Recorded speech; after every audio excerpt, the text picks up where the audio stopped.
Hello everyone, welcome back to the channel. I am Srishti Jaiswal और आज की इस वीडियो में हम करें क्लास 8 एनसीईआरटी क्यूरियोसिटी बुक का चैप्टर नंबर 4 का सेकंड पार्ट। तो ये फिजिक्स का चैप्टर का इस दिमाग और कान सब यहीं पे रखना। तो आज हम इस चैप्टर को बहुत ही डिटेल में करेंगे और अगर आपको वीडियो अच्छी लगती है तो be sure to give it a like, share with your friends ताकि वो भी ये वीडियो देख सकें। So without any further do, let's move on straight to the video. हमने ओके, लेट्स स्टार्ट। सो अब इससे पहले एक्टिविटी 4.3 से हम स्टार्ट करें। इसके पहले का सारा कुछ हमने फर्स्ट पार्ट में किया था, तो link will be in the description box, be sure you go ahead and check it out. चलिए एक्टिविटी 4.3 करें। Let us experiment. Number 1 point है, take around 100 centimeter long flexible insulated wire, a piece of chart paper, an iron nail, an electric cell, two magnetic compass and a few iron slash steel paper clips. तो आपको लेना है 100 centimetre long flexible insulated wire. 100 centimetre की flexible insulated wire लेनी है, एक P chart paper का piece लेना है, आयरन नेल्स लेनी है मतलब कीलें लेनी है, इलेक्ट्रिक सेल लेना है, एक सेल लेना है बैटरी, ठीक है। टू मैग्नेटिक कंपस लेनी है, मैग्नेट कंपस पता है ना आपको, जिनकी मैग्नेटिक नीडल होती है उनको।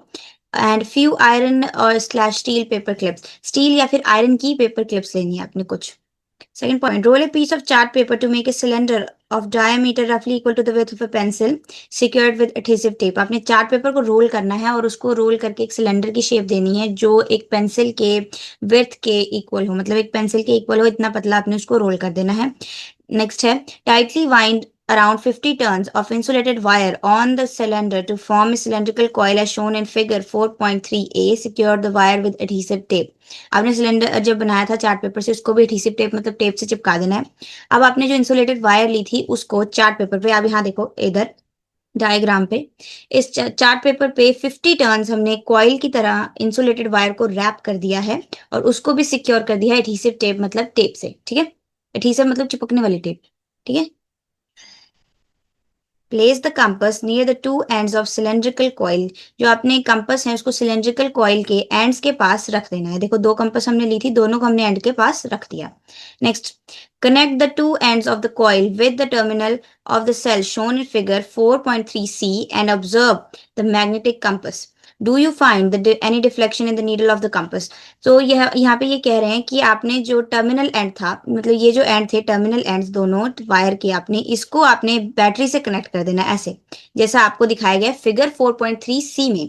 देखो आपने क्या किया, जो भी एंड्स इसके खुले एंड्स थे उनको टर्मिनल एंड्स बोलते हैं, जो भी खुले एंड थे, खुले एंड्स को आपने बैटरी से कनेक्ट कर दिया और एडहीसिव टेप से चिपका दिया। अब आपने उसके पास आपने रखी अपनी कंपस और अब ऑब्जर्व करो कि कोई डिफ्लेक्शन जो है वो कंपस नीडल में दिखाई दे रही है। डिफ्लेक्शन मैंने आपको बताया था, जब कंपस नीडल अपनी डायरेक्शन से इधर या उधर हो जाए उसको डिफ्लेक्शन कहते हैं।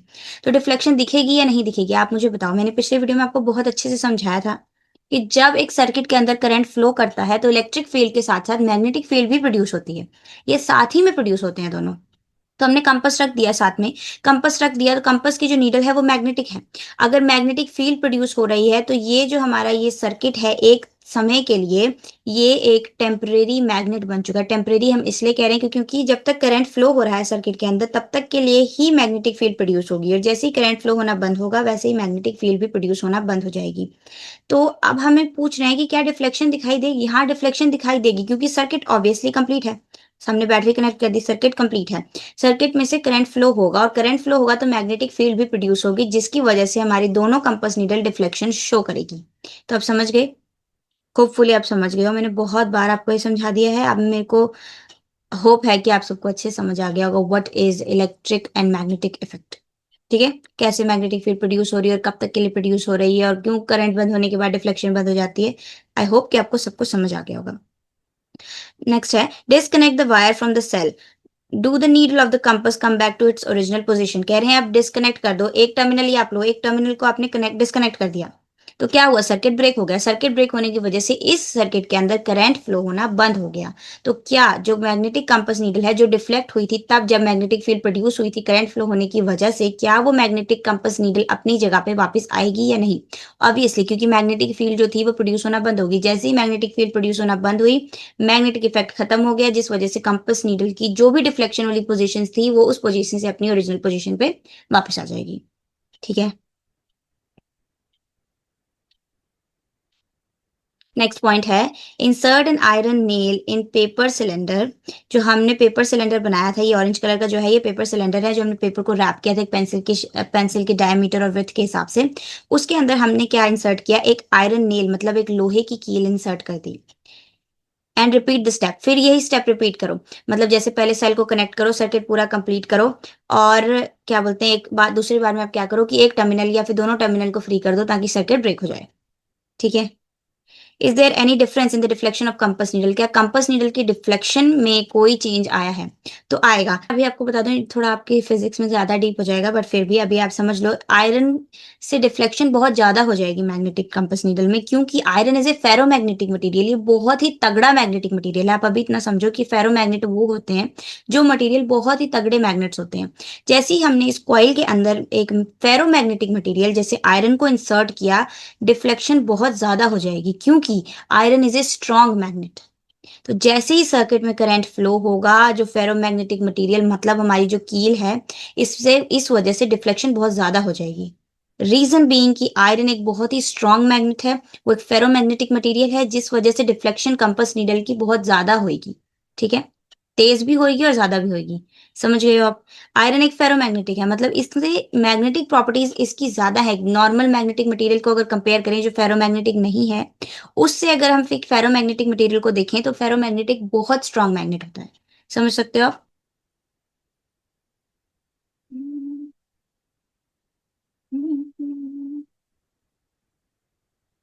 समझ गए आप? आयरन, आप जब लिखो अपनी क्लास में या फिर आपके समझने के लिए मैं एक और बता देती हूँ कि आयरन एक स्ट्रांग मैग्नेट है। जब हम उसको अपने सर्किट के अंदर इंसर्ट करेंगे तो मैग्नेटिक फील्ड जो होंगी वो बहुत ज्यादा प्रोड्यूस होंगी, बहुत ज्यादा मैग्नेटिक फील्ड प्रोड्यूस होने की वजह से जो आयरन है वो एक स्ट्रांग मैग्नेट बन जाएगा। ऑलरेडी आयरन एक स्ट्रांग मैग्नेट है, मैग्नेटिक फील्ड प्रोड्यूस हुई बहुत ज्यादा क्वांटिटी में, इस वजह से साथ रखी मैग्नेटिक जो कंपास नीडल है वो अपनी पोजीशन से बहुत जल्दी और बहुत ज्यादा डिफ्लेक्ट हुई। समझ गए अब आप? होपफुली आप समझ गए होंगे कि why is the deflection more when we insert an iron nail, because iron nail एक strong magnet है, ज्यादा मैग्नेटिक फील्ड प्रोड्यूस होगी, ज्यादा मैग्नेटिक फील्ड प्रोड्यूस होने की वजह से डिफ्लेक्शन बहुत तेज होगी और बहुत ज्यादा होगी। मैंने आपको बहुत बार समझा दिया ताकि आपको अच्छे से समझ आ जाए। Next, place the iron paper clip near the two ends of the nail. Nail के दोनों एंड्स पे, मतलब आप कील के दोनों साइड पे आयरन पेपर क्लिप्स, अब मैं आपको नीचे दिखाऊं डायग्राम में आयरन पेपर क्लिप्स दी हुई होंगी, ये देखिए आयरन पेपर क्लिप। फिर बोल रहे हैं, are the paper clips attracted to the ends of the nail, क्या नेल के एंड में पेपर क्लिप्स अट्रैक्टेड हैं? हाँ, जब तक सर्किट क्लोज है तब तक वो नेल जो है वो एक मैग्नेटिक मटेरियल है, मैग्नेटिक मटेरियल होने की वजह से वो नेल अपनी तरफ पेपर क्लिप्स को, जो मैग्नेटिक पेपर क्लिप्स हैं, सॉरी आयरन पेपर क्लिप्स हैं, उसको अपनी तरफ अट्रैक्ट करेगी। ठीक है। और अगर यहाँ पे मैंने आपको बताया कंपास नीडल में डिफ्लेक्शन ज्यादा होगी और जल्दी होगी, बट जैसे ही हम सर्किट को फिर से ओपन करेंगे वैसे डिफ्लेक्शन बंद हो जाएगी, चाहे फेरोमैग्नेटिक मटेरियल हो, स्ट्रॉन्ग मैग्नेट हो, वीक मैग्नेट हो, जैसा मैग्नेट हो। अगर वो इलेक्ट्रोमैग्नेट है मतलब तभी तक वो मैग्नेट है जब तक उसके अंदर इलेक्ट्रिक फील्ड और मैग्नेटिक फील्ड प्रेजेंट है। जैसे ही चार्ज फ्लो होना बंद होगा तभी मैग्नेटिक फील्ड और इलेक्ट्रिक फील्ड दोनों बंद हो जाएंगी, जिस वजह से जो आयरन, जो भी आपका इलेक्ट्रोमैग्नेट है वो इलेक्ट्रोमैग्नेट नहीं रहेगा। इलेक्ट्रोमैग्नेट का मतलब ही है वो तब तक ही मैग्नेट है जब तक इलेक्ट्रिसिटी उसके अंदर प्रोड्यूस हो रही है। ठीक है। Next, it is observed that when current pass through the cylindrical coil, it behaves like a magnet. हमें पता लग गया जैसे ही करंट पास होगा cylindrical coil में तब वो एक मैग्नेट की तरह बिहेव करेगी, and deflects the needle of magnetic compass, और magnetic compass needle को डिफ्लेक्ट कर देगी अपनी पोजीशन से। When an iron nail is inserted in the core of the coil, जब coil के कोर के अंदर एक आयरन नेल इंसर्ट करी गई है, then the coil becomes a strong magnet and deflection of the magnetic compass needle is much more। जैसे ही हम आयरन इंसर्ट करते हैं, मैंने बताया वो एक स्ट्रॉन्ग मैग्नेट है जिस वजह से डिफ्लेक्शन कंपास नीडल की बहुत ज्यादा होगी। Also attracts iron clips, iron clips को भी अपनी तरफ अट्रैक्ट करेगा। When the current is stop the cylindrical coil loses it's magnetic effect, जैसे ही करंट स्टॉप होगा वैसे ही वो अपनी मैग्नेटिक प्रॉपर्टी सारी लूज कर देगा। A current carrying coil that behaves like a magnet is called electromagnet. जो करंट कैरिंग कॉइल है जब वो मैग्नेट की तरह बिहेव करती है इलेक्ट्रिकल सर्किट के अंदर, तब हम उसको बोलते हैं एन इलेक्ट्रोमैग्नेट। ठीक है। For practical application, most electromagnets have an iron core. To make them stronger. मैंने आपको बताया iron is a ferromagnetic material, मतलब वो बहुत स्ट्रांग मैग्नेट है। और जो भी इलेक्ट्रोमैग्नेट्स होते हैं मेजॉरिटी जो प्रैक्टिकल एप्लीकेशंस के लिए होते हैं, जैसे हमारे जो भी इलेक्ट्रोमैग्नेट के फिनोमेना पे बेस्ड अप्लायंसेस हैं, उसके अंदर हम एक इलेक्ट्रोमैग्नेट के अंदर आयरन कोर इंसर्ट कर देते हैं। मतलब आयरन इंसर्ट करने से क्या होता है कि वो एक स्ट्रॉन्गर मैग्नेट बन जाता है। ठीक है, समझ गए ना आप क्यों स्ट्रॉन्गर मैग्नेट बनता है? बिकॉज आयरन इज ए, अगर देखो आयरन जो है बहुत स्ट्रॉन्ग मैग्नेट है। अगर बाकी किसी मैग्नेटिक मटेरियल के कंपैरिजन में करें तो फेरोमैग्नेटिक बहुत स्ट्रांग होते हैं। Does electromagnet also have two poles like bar magnet? क्या इलेक्ट्रोमैग्नेट के पास भी टू पोल्स होते हैं बार मैग्नेट की तरह? जैसे बार मैग्नेट जो होता है उसमें एक नॉर्थ और एक साउथ पोल होता है, क्या इलेक्ट्रोमैग्नेट के अंदर भी नॉर्थ और साउथ पोल होता है? तो आइए फाइंड आउट करते हैं। Activity 4.4, let us investigate. Take electromagnet made in activity 4.3, हमने 4.3 में जो मैग्नेट बनाया था उसमें मैग्नेट को लो, एंड अ मैग्नेटिक कंपास, और एक मैग्नेटिक कंपास लो। Label the ends of the coil as A and B. Coil के एक एंड को नाम दो ए और एक को नाम दो B. Place the magnetic compass near the end A. Magnetic compass needle को एंड ए के पास प्लेस करो of the coil as shown in figure 4.4 A. नीचे हमें फिगर दे रखी है, इसी तरीके से आपको एंड ए के पास कंपास को प्लेस कर देना है, जैसे इधर किया गया है, एंड ए के पास कंपास को प्लेस कर दिया गया है। नेक्स्ट है connect the coil to the cell and observe the compass. अब सेल को कॉइल से कनेक्ट करो और ऑब्जर्व करो कंपास को। Note down which pole of the magnetic compass is attracted to end A. फिर आप देखो कि एंड ए के तरफ कौन सा कंपास का पार्ट है, पोल है जो अट्रैक्ट हुआ है। अभी के लिए आप नॉर्थ और साउथ छोड़ो, सिर्फ कलर देखो। यहाँ पे कंपास नीडल में दो कलर है, एक टिप जो है वो रेड कलर की है, एक जो है वो रेड कलर की नहीं है। तो जो एंड ए के पास जब हमने कंपास को रखी तो जो कॉइल, जो एंड उसकी तरफ अट्रैक्टेड है कंपास नीडल का, वो रेड वाला है। ठीक है, और जब हम बी के तरफ ले गए कंपास को तो उसके पास रेड वाला नहीं, जो जिस तरफ कोई भी कलर नहीं लगा है वो वाला साइड अट्रैक्टेड है। तो इस वजह से हम देख पा रहे हैं कि जो दोनों पोल्स हैं उसके पोलैरिटी अपोजिट है, ऑब्वियसली पोलैरिटी अपोजिट है, तभी तो दोनों तरफ अलग अलग एंड्स गए। अगर दोनों की पोलैरिटी सेम, पोलैरिटी मीन्स अगर दोनों के पोल्स सेम होते तो दोनों तरफ रेड वाला ही जाता, जिस जिस टिप की तरफ रेड कलर है। बट अगर पोलैरिटी ऑपोजिट है, इसी वजह से तो ऑपोजिट एंड्स अट्रैक्टेड हुए हैं। समझ पाए?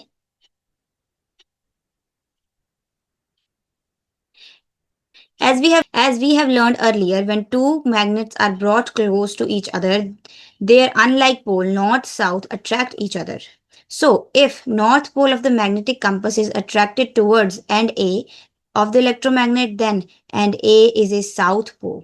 अब हमें पता है कि जो ऑपोजिट पोल्स होते हैं मैग्नेट के, अनलाइक पोल्स होते हैं, साउथ और नॉर्थ जो होते हैं वो एक दूसरे को अट्रैक्ट करते हैं, same pole repel each other.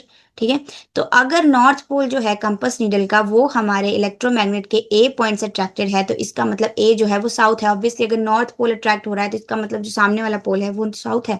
और अगर आगे साउथ की तरफ नॉर्थ अट्रैक्ट हो रहा है तो सामने वाला अगर यहाँ वाला पोल नॉर्थ है तो सामने वाला साउथ है, अगर ये वाला साउथ है तो ये वाला नॉर्थ है। समझ रहे हो आप?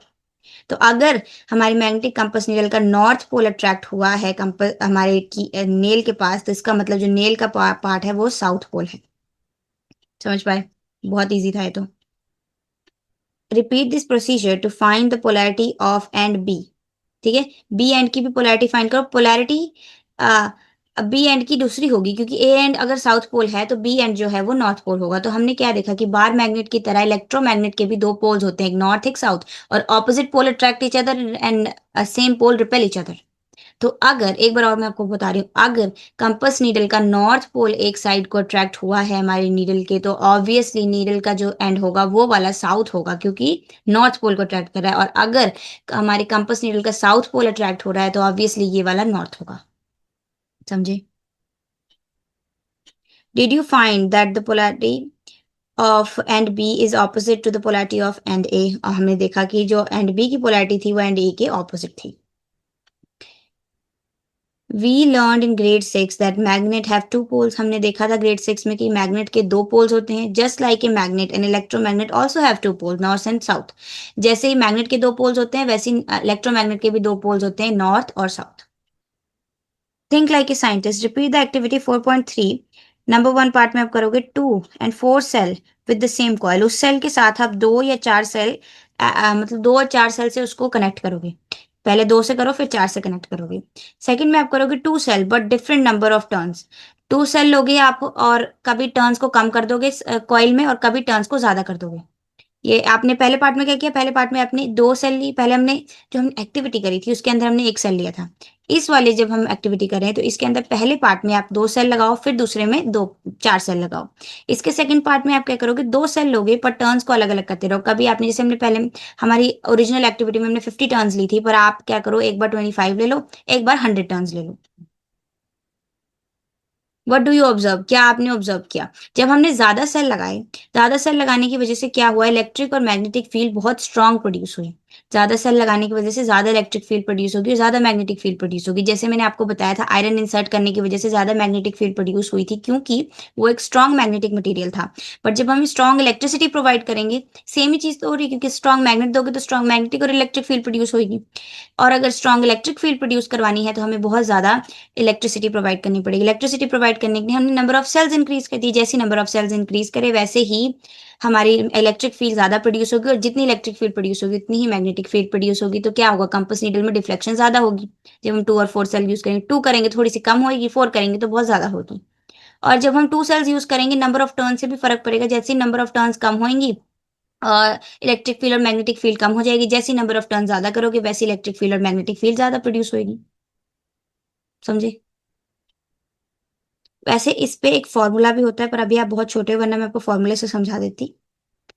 ठीक है, पर अभी हम पढ़ लेते हैं। इतना आपके लिए जानना काफी था कि ज्यादा ज्यादा इलेक्ट्रिसिटी प्रोवाइड करने के लिए ज्यादा सेल लगाने पड़ेंगे। ज्यादा सेल से ज्यादा इलेक्ट्रिसिटी प्रोड्यूस होगी, जितनी इलेक्ट्रिसिटी प्रोड्यूस होगी उतनी मैग्नेटिक फील्ड प्रोड्यूस होगी। तो ज्यादा सेल लगाओगे तो कम पल्स निकल ज्यादा डिफ्लेक्ट करेगी, बिकॉज ज्यादा मैग्नेटिक फील्ड प्रोड्यूस हुई है।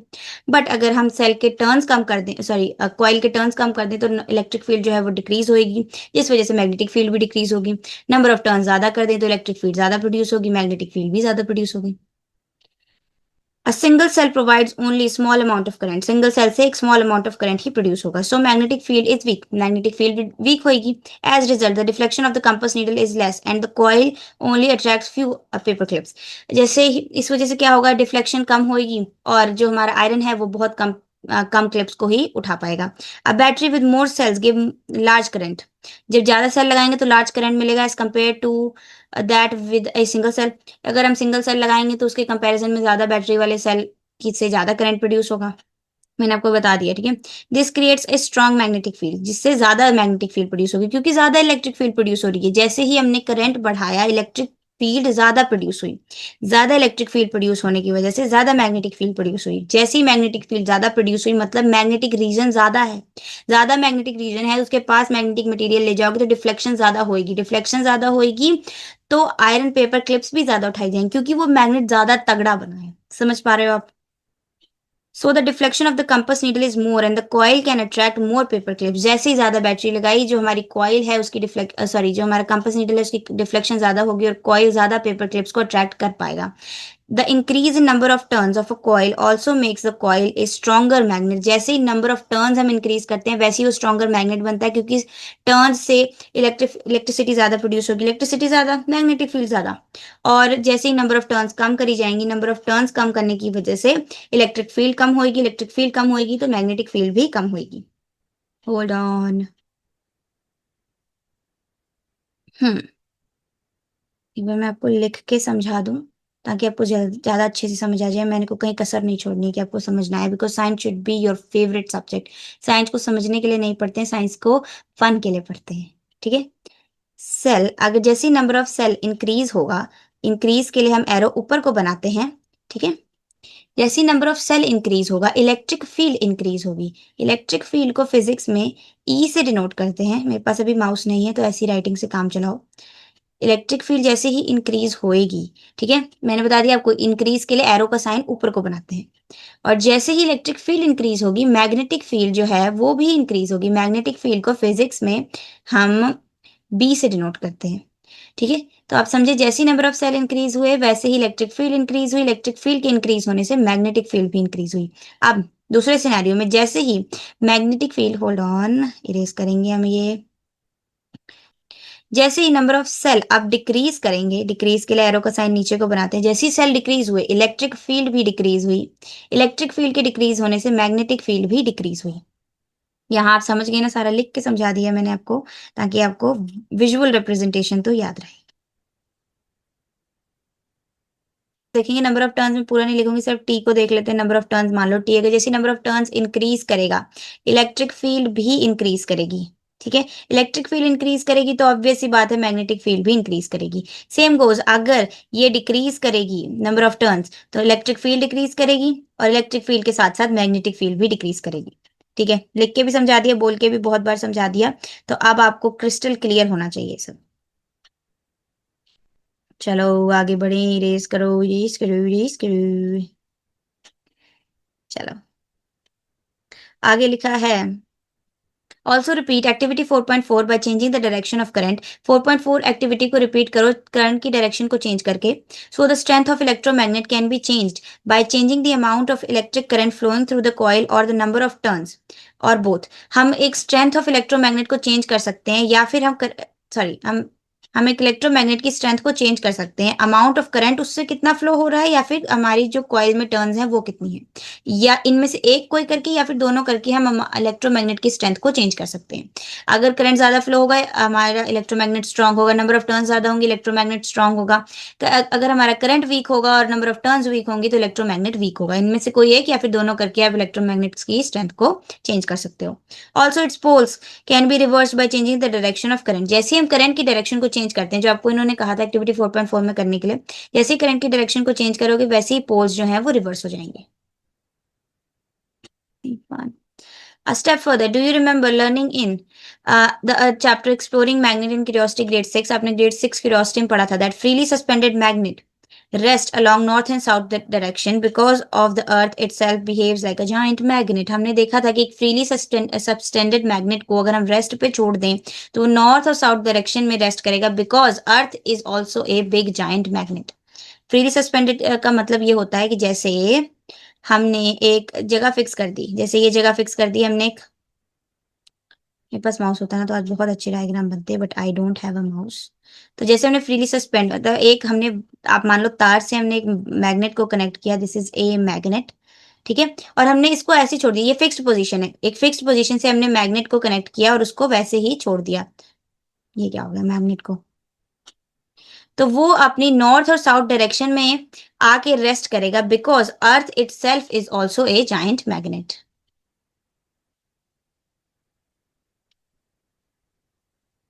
ठीक है, but why does earth behave like a magnet, पर अर्थ जो मैग्नेट की तरह बिहेव करती क्यों है? Deep in side the earth the movement of liquid iron in the core creates electric currents. जब जो हमारी अर्थ है उसकी डीप इनसाइड जो लिक्विड आयरन है कोर के अंदर, वो इलेक्ट्रिसिटी प्रोड्यूस करता है विच जनरेट्स मैग्नेटिक फील्ड, जो मैग्नेटिक फील्ड भी जनरेट करेगी। ऑब्वियसली इलेक्ट्रिक फील्ड जनरेट हो रही है, करंट हुआ तो इलेक्ट्रिक फील्ड तो जरूर होगी ना, क्योंकि करंट के साथ ही तो इलेक्ट्रिक फील्ड प्रोड्यूस हो रही है, इलेक्ट्रिसिटी तो इलेक्ट्रिक फील्ड है तो मैग्नेटिक फील्ड भी होगी। ठीक है, many migratory birds fishes and animal use this field to navigate across continents. बहुत सारी जो माइग्रेटरी बर्ड्स होती हैं, मतलब एक जगह से दूसरी जगह जाने वाले बर्ड्स एनिमल्स और फिशेज होती हैं, वो इन फील्ड को यूज करके नेविगेशन करती हैं अपना कॉन्टिनेंट के अक्रॉस, ओशन के अक्रॉस जब वो जा रही होती हैं तो वो इसी फील्ड का यूज करके जाती हैं। The earth's magnetic field also acts like a shield. Earth की मैग्नेटिक फील्ड एक शील्ड की तरह यूज होती है, blocking harmful particles from the space and helps protect life on earth. जो अर्थ की मैग्नेटिक फील्ड है वो शील्ड की तरह काम कर रही है, क्योंकि वो हार्मफुल पार्टिकल जो स्पेस में उससे हमें प्रोटेक्ट कर रही है, जिस वजह से हमारी अर्थ पे लाइफ है और जो प्रोटेक्टेड भी है। हम कर रहे हैं 4.1.2 lifting electromagnet. Are electromagnet also used in real life for lifting objects? क्या इलेक्ट्रोमैग्नेट को हम रियल लाइफ में लिफ्ट मतलब ऑब्जेक्ट को उठाने के लिए यूज करते हैं, जैसे हमने पेपर क्लिप्स अभी उठाई, तो अब हम उसी को पढ़ेंगे। 4.1.4 4.1.2 lifting electromagnets. Lifting electromagnet are strong electromagnet. जो इलेक्ट्रोमैग्नेट किसी चीज को उठा लेते हैं वो एक स्ट्रॉन्ग इलेक्ट्रोमैग्नेट होते हैं।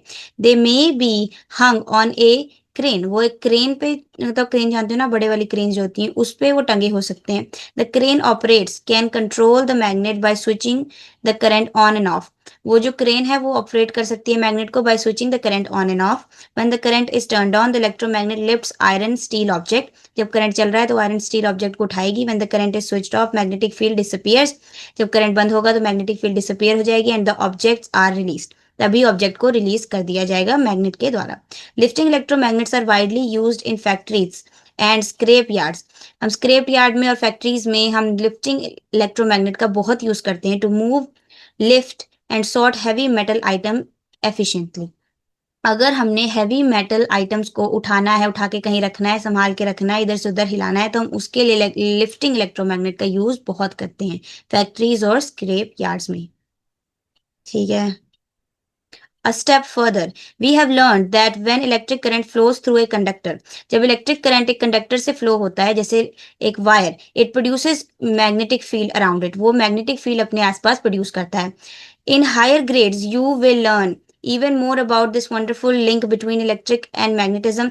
जब आप आगे क्लासेस में जाओगे तो आप इलेक्ट्रिक और मैग्नेटिज्म, इलेक्ट्रिसिटी और मैग्नेटिज्म के बारे में बहुत कुछ जानोगे। ठीक है, जैसे मैंने अभी आपको बोला, अभी आपके लेवल के लिए बहुत कम कम मैंने आपको बताया, बट ये बहुत डिटेल में होता है। आप इसके लिए डेरिवेशंस भी करोगे, फॉर्मूले भी करोगे, न्यूमेरिकल्स भी करोगे, बहुत सारे एक्सपेरिमेंट्स भी करोगे, बहुत कुछ करोगे। जब हम नीट की तैयारी करते हैं तो हमारे पास डेडिकेटेड चैप्टर्स हैं, कुछ इलेक्ट्रिसिटी, इलेक्ट्रिसिटी एंड मैग्नेटिज्म, खाली magnetism, combined electricity and magnetism, तो हम बहुत डिटेल में इसको पढ़ते हैं। तो जैसे आप आगे हायर क्लासेस में जाओगे, स्पेशली जब आप 10th के बाद साइंस लोगे, तब आप बहुत डिटेल में इलेक्ट्रिसिटी और मैग्नेटिज्म को पढ़ोगे। और अगर आप उसके बाद भी डिग्री करना चाहते हो फिजिक्स में, अगर आप इतने इंटेलिजेंट हो तो, अगर आप करना चाहते हो तो बहुत डिटेल में, और भी बहुत डिटेल में आप आगे पढ़ सकते हो, including the exciting idea that just as electricity can produce magnetism, a moving magnet can also lead an electric current। अगर आपको पता है कि जैसे हम कहते हैं इलेक्ट्रिसिटी से मैग्नेटिज्म प्रोड्यूस हो सकता है, वैसे एक मूविंग मैग्नेट से इलेक्ट्रिक करंट प्रोड्यूस हो सकता है, क्योंकि जब मैग्नेटिज्म, हम जैसे इलेक्ट्रिसिटी है, इलेक्ट्रिक फील्ड प्रोड्यूस हुई जिससे मैग्नेटिक फील्ड प्रोड्यूस हुई, ऐसे ही जब एक मैग्नेट मूव कर रहा है तो उससे इलेक्ट्रिक करंट प्रोड्यूस हो सकता है। This deep connection between electricity and magnetism is vital to our daily life. ये डीप कनेक्शन जो इलेक्ट्रिसिटी और मैग्नेटिज्म के बीच है, ये हमारी डेली लाइफ में बहुत इंपॉर्टेंट है। As it forms the basic of many devices, ये हमारी बहुत ही, जो हम डेली यूज कर रहे हैं डिवाइसेस, उनका बेसिक नीड है। अगर ये नहीं होगा तो वो डिवाइसेस होंगे ही नहीं। From electric motors to power generators, हम इलेक्ट्रिक मोटर्स जो घर में यूज करते हैं कभी कभी, पावर जनरेटर्स जो होते हैं, इन सब में ये सब चीजों का यूज होता है, इलेक्ट्रिसिटी और मैग्नेटिज्म का। और जब इलेक्ट्रिक सिटी और मैग्नेटिज्म साथ में आ जाते हैं तो उससे क्या बनता है, इलेक्ट्रोमैग्नेट। ठीक है, चलो आगे बढ़ी। 4.2, does a current carrying wire get hot. 4.2 में हम पढ़ेंगे कि जो करंट कैरिंग वायर है क्या वो गर्म हो जाती है। Activity 4.5, let us observe. अब हम 4.5 में ऑब्जर्व करेंगे इस बारे में कि जो करंट कैरिंग वायर है वो गर्म होती है या नहीं। While doing this activity for electromagnet, जब हमने इलेक्ट्रोमैग्नेट की एक्टिविटी करी थी, did you also notice that the wire ends got warm. क्या आपने जब एक्टिविटी करी थी तो आपने देखा जो वायर के एंड्स थे वो गर्म हो गए। वाई वुड दैट हैपन, ऐसा क्यों होगा। ठीक है। In this activity, we will use a special kind of wire called nichrome wire। मैंने आपको बताया था nichrome is a alloy of chromium and nickel। जब निकल और क्रोमियम के एलिमेंट्स को मिक्स करते हैं तो हमारा बनता है निक्रोम, जो है एक अलॉय है, मिक्सचर ऑफ टू एलिमेंट्स है। Alloy is a mixture of two elements, आपको बेसिक नॉलेज हर चीज की होनी चाहिए। नंबर 1 पॉइंट है, take a cardboard piece of 10 centimetre length and 10 centimetre width. मतलब हमने एक स्क्वायर लेना है 10 सेंटीमीटर और लेंथ और 10 सेंटीमीटर विथ का, to nail a nichrome wire of thickness about 0.3 mm। हमने दो कीले लेनी है, एक निक्रोम वायर लेनी है 0.3 mm की थिकनेस की, 26 to 28 gauge and length of 10 centimetre. And electric cell लेना है अपने, एक सेल होल्डर लेना है, and switch and connecting wires, आपने एक स्विच लेना है और कनेक्टिंग वायर लेनी है। Mount the nail on the cardboard about 5 centimetre apart, आपने कार्डबोर्ड पे कील को ठोकना है 5 सेंटीमीटर एक दूसरे से दूर। Tie the nichrome wire between these nails, nails के बीच में निक्रोम वायर को टाई करना है। And make the connection as shown in figure 4.5 with the switch in off position. Touch the touch the nichrome wire, what do you feel. जब nichrome wire को आप छुओगे तो क्या फील होगा आपको, ऑफ पोजीशन पे कुछ नहीं होगा, करंट नहीं फ्लो हो रहा है। जब करंट फ्लो होगा तभी वो निक्रोम वायर गर्म होगी। करंट कब फ्लो होगा, जब स्विच ऑन पोजीशन पे होगा। Move the switch to on position for about 30 seconds and then move it back to off. 30 second के लिए आपको उसको ऑन करना है, फिर उसको ऑफ कर देना है। Touch the nichrome wire momentarily, मतलब धीरे धीरे आप निक्रोम वायर को छुओ। Do not hold the nichrome wire, अपने निक्रोम वायर को पकड़ना नहीं है, बहुत जरा सा छूना है, अगर पकड़ोगे तो बहुत गर्म होगा। What difference do you feel, क्या डिफरेंस आपने नोट किया जब स्विच को हमने ऑन किया 30 सेकेंड के लिए, उससे क्या हुआ, निक्रोम वायर जो है वो गर्म हो गई। ठीक है। Repeat the last two step to confirm your observation, आपने रिपीट करते रहना ऑन ऑफ पे स्विच को, जिससे आपको ऑब्जर्वेशन आपकी पता लग जाएगी। तो ये रहा हमारा सेटअप, निक्रोम वायर को हमने रैप किया है। सेटअप को आपने क्या बोलते हैं, 30 सेकंड के लिए ऑन करोगे तो निक्रोम वायर गर्म हो जाएगा करंट फ्लो होने की वजह से, बिकॉज करंट प्रोड्यूसेस हीट। जब हीट प्रोड्यूस हो रही है अगर सर्किट के अंदर तो करंट है। हमने ऐसे ही चेक किया था ना आप सेल के बारे में कि जब सेल अगर वायर गर्म हो रही है तो सेल जो है वो अभी डेड नहीं है, और अगर सेल से हीट नहीं प्रोड्यूस हो रही है तो इसका मतलब सेल डेड है क्योंकि करंट प्रोड्यूस नहीं हो रहा है। You may have observed that nichrome wire feels warm when current is passed through it. जब निक्रोम वायर से करंट पास होगा तब वो गर्म हो जाएगी. This happens because when electric current flows through any conductor, जब किसी भी कंडक्टर से इलेक्ट्रिक करंट फ्लो होगा, it faces some opposition or resistance to its flow. वो अपने फ्लो से ऑपोजिशन और रेजिस्टेंस फेस करता है. Different conductor offer different level of resistance to its flow of current. मतलब जब करंट फ्लो हो रहा है, जैसे करंट अगर इस डायरेक्शन में फ्लो हो रहा है तो रेजिस्टेंस ऑपोजिट डायरेक्शन में लगता है. ऑपोजिट डायरेक्शन में लगने की वजह से जो हमारे कंडक्टर्स होते हैं वो गर्म हो जाते हैं, और डिफरेंट कंडक्टर की डिफरेंट रेजिस्टेंस होती है, तो जितनी ज्यादा रेजिस्टेंस होगी उतना ज्यादा हीटिंग इफेक्ट प्रोड्यूस होगा, जितनी कम रेजिस्टेंस होगी उतना कम गर्म होगा. A nichrome wire, for example, offer high resistance compared to a copper wire of same size and length. एक निक्रोम की जो है रेजिस्टेंस वो बहुत हाई है अगर हम कॉपर की रेजिस्टेंस से कंपेयर करें सेम साइज और सेम लेंथ में. तो निक्रोम इसीलिए बहुत ज़्यादा हमारे हीटिंग अप्लायंसेस में यूज होता है क्योंकि इसकी रेजिस्टेंस हाई है, जिस वजह से ये जल्दी गर्म होता है और ज़्यादा हीट प्रोड्यूस करता है. This resistance cause some of the electric energy to convert into heat. इस वजह से क्या होता है, रेजिस्टेंस की वजह से जो थोड़ी सी इलेक्ट्रिक एनर्जी होती है वो हीट एनर्जी में कन्वर्ट हो जाती है. When electric current passes through a conductor it get heated. जब इलेक्ट्रिक करंट पास हो रहा होता है किसी भी कंडक्टर से तो वो गर्म हो जाता है. This warming is known as the heating effect of electric current. जैसे ही वो करंट कंडक्टर गर्म होता है इसको हम कहते हैं heating effect of electric current. हमने समझ लिया कंडक्टर जब भी फ्लो कर रहा होता है वो अपनी फ्लो के डायरेक्शन के अपोजिट रेजिस्टेंस फेस करता है, जिस वजह से कई अमाउंट ऑफ इलेक्ट्रिसिटी जो होती है वो हीटिंग एनर्जी में कन्वर्ट हो जाती है. इलेक्ट्रिक एनर्जी हीटिंग एनर्जी में कन्वर्ट हो जाती है, जिस वजह से हमारा जो कंडक्टर है या फिर कोई भी तरीके की हमने वायर, जो कंडक्टिंग वायर या कोई भी कंडक्टिंग चीज यूज करी है वो गर्म हो जाती है. और हर अलग अलग कंडक्टर की अलग अलग रेजिस्टेंस होती है, और जैसे निक्रोम की रेजिस्टेंस बहुत ज्यादा है तो इसलिए वो कॉपर के कंपैरिजन में बहुत ज्यादा गर्म होगा. अगर हम उतने ही सेम अमाउंट का कॉपर यूज करेंगे तो वो कम गर्म होगा क्योंकि कम रेजिस्टेंस है कॉपर की और निक्रोम की ज्यादा है, इसलिए वो सेम अमाउंट ऑफ निक्रोम ज्यादा गर्म होगा. Think like a scientist. तो आज हम यही पार्ट करेंगे, इसके बाद बाकी बचा नेक्स्ट वीडियो में कल करेंगे. This activity should be carried out strictly under supervision of a teacher. ये एक्टिविटी को जब भी आप करो तो सुपरविजन ऑफ टीचर, पेरेंट्स या एल्डर की सुपरविजन के अंदर करो. Repeat activity 4.5 with battery of 2 cell. आप इसी एक्टिविटी को रिपीट करो 2 बैटरी ऑफ सेल के साथ. जो 4.5 वाली एक्टिविटी हमने अभी करी, ये गर्म होने वाली. व्हाट डू यू नोटिस, क्या आप नोटिस करोगे? For some duration does the wire heat up more with 1 cell और 2 सेल. क्या सेम ड्यूरेशन के लिए क्या वायर ज्यादा गर्म होगी एक सेल से या फिर 2 सेल से?